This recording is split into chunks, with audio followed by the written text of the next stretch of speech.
Hey guys, Crystal Thompson here for Unity. I have a new series called What Can You Do with Gold Embossing Powder.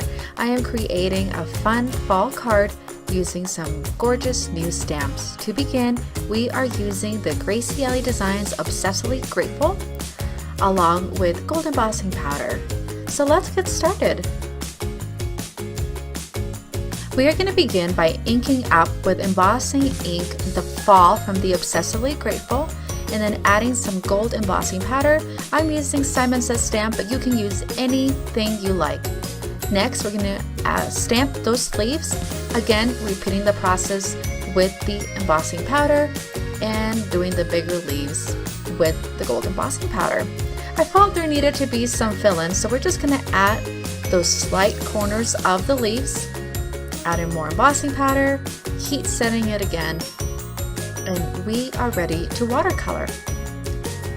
Now, with some watercolors, I'm going to begin by adding a light wash onto what my background is. This is just a very light brown, and when it's too dark, add more clean water. Don't be afraid to layer.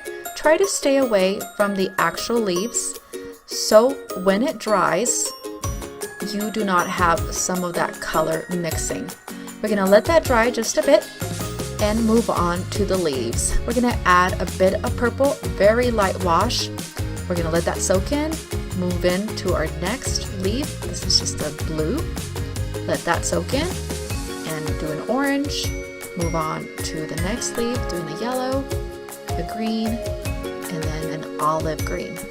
Allow everything to dry, and then we're going to do a second coat. And this was really what makes watercolor pop, is when you have those different layers of color. Now that it's dry, we are going to add some gold flickers. You could do it with watercolor. I am actually doing it with just a spritzer of gold, and we're going to place it all over our card base and allow to dry.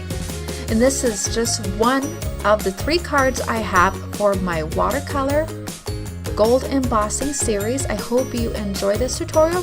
Give it a thumbs up and come back next week to see what else we're doing with gold embossing powder. Thanks. Have an awesome day.